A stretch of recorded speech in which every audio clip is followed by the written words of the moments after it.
നമസ്കാരം. ഇന്ന് ഞാൻ പറയാൻ പോകുന്നത് നമ്മുടെ കേരള സർക്കാർ ലഹരിക്കെതിരെ നടപ്പിലാക്കിയൊരു നിയമത്തെക്കുറിച്ചാണ്. അത് തൂഫാൻ എന്ന പേരിലാണ് അറിയപ്പെടുന്നത്.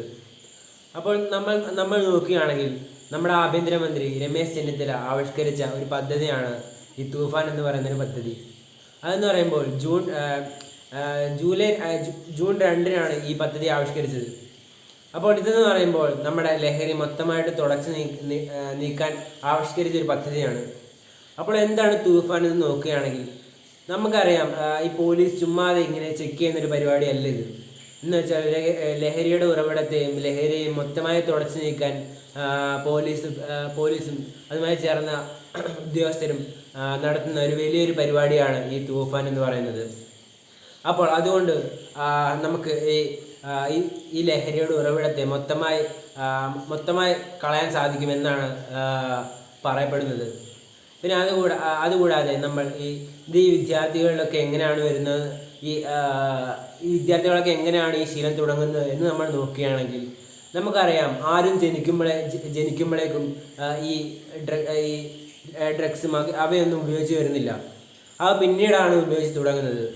അതെങ്ങനെയാണെന്ന് വെച്ചാൽ നമ്മുടെ കൂട്ടുകാരുടെ നിർബന്ധപ്രകാരമോ പിന്നെ നമ്മുടെ വീട്ടിലെ അവസ്ഥയോ, അതുകൂടാതെ ഈ സിനിമയും അവയൊക്കെ കണ്ടിട്ടുള്ള ഇത് വെച്ചോ, പിന്നെ അതുകൂടാതെ നമ്മുടെ അവസ്ഥ വെച്ചോ, അങ്ങനെയൊക്കെ ആയിരിക്കും നമ്മൾ ഇത് ഉപയോഗിച്ച് തുടങ്ങുന്നത്. അപ്പോൾ നമ്മൾ വിചാരിക്കും ഇത് ഒരു പ്രാവശ്യം ഉപയോഗിച്ചാലും കുഴപ്പമൊന്നുമില്ല, പിന്നീട് നിർത്താമെന്നുള്ളത്. പക്ഷേ അത് തികച്ചും തെറ്റായ കാര്യം തന്നെയാണ്. കാരണം ഡ്രഗ്സ് എന്ന് പറയുന്നത് ഒരു പ്രാവശ്യം ഉപയോഗിച്ച് തുടങ്ങിയാൽ പിന്നെ ഒരു കാലത്ത് നിർത്താൻ പറ്റാത്തൊരു സാധനമാണ്. അതുകൊണ്ട് തന്നെയാണ് എല്ലാവരും പറയുന്നത് ഇത് ഒരു പ്രാവശ്യം പോലും ഉപയോഗിക്കില്ല എന്നുള്ളത്. പിന്നെ നമ്മൾ ഈ ലഹരി മാഫിയയെക്കുറിച്ച് നമ്മൾ നോക്കുകയാണെങ്കിൽ നമ്മളെല്ലാവരും ചിന്തിക്കുന്നത് ഈ ലഹരി മാഫിയ എന്ന് പറയുന്നത് റോഡ് സൈഡിലും അവിടെയൊക്കെ കാണുന്നവരാണെന്ന്. പക്ഷേ അത് തികച്ചും തെറ്റായൊരു കാര്യമാണ്. ഇന്ന് ലഹരി മാഫിയൊക്കെ ആധുനികതയുടെ പാതയിലൂടെയാണ് പോകുന്നത്. അതായത് നമുക്ക് ആരാണെന്ന് കണ്ടാൽ കൂടി മനസ്സിലാവാത്ത അവസ്ഥ.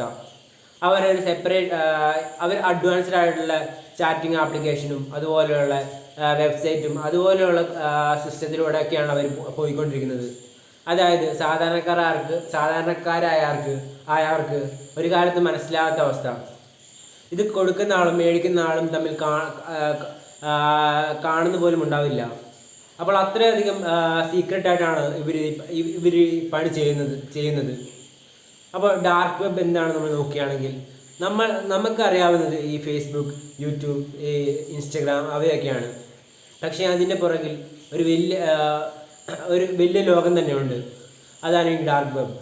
അതായത് മോഷ്ടിച്ച സാധനങ്ങൾ, പിന്നെ അതുമായി ബന്ധപ്പെട്ട കുറേ സാധനങ്ങളൊക്കെ വിൽക്കാനും വാങ്ങാനും അറിയാനും എന്നിങ്ങനെയുള്ള ഒരു ലോകം തന്നെയാണ് ഡാർക്ക് വെബ് എന്ന് പറയുന്നത്.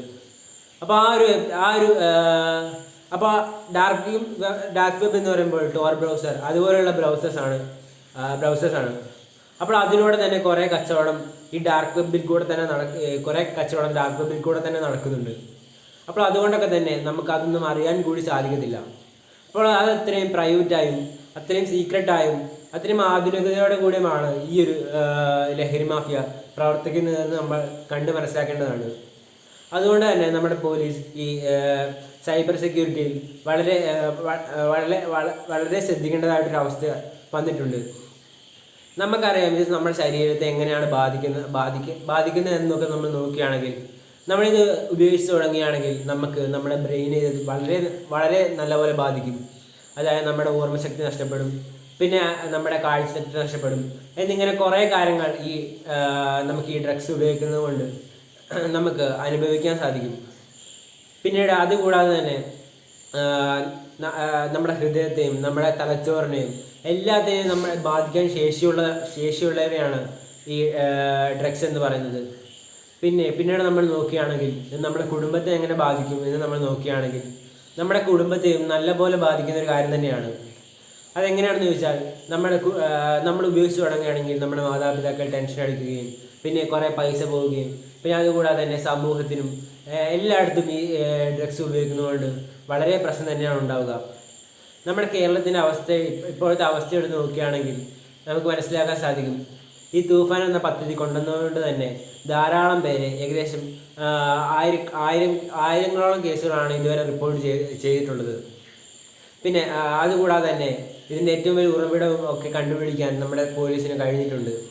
അതായത് ഒഡീഷയും ആന്ധ്രയുടെയൊക്കെ ബോർഡറിൽ നിന്നാണ് ഇത് ഇറക്കുമതി ചെയ്യുന്നത് എന്നാണ് ഇതുവരെ കണ്ടുപിടിച്ചതിൽ നിന്ന് നമുക്ക് മനസ്സിലാക്കാൻ സാധിക്കുന്നത്.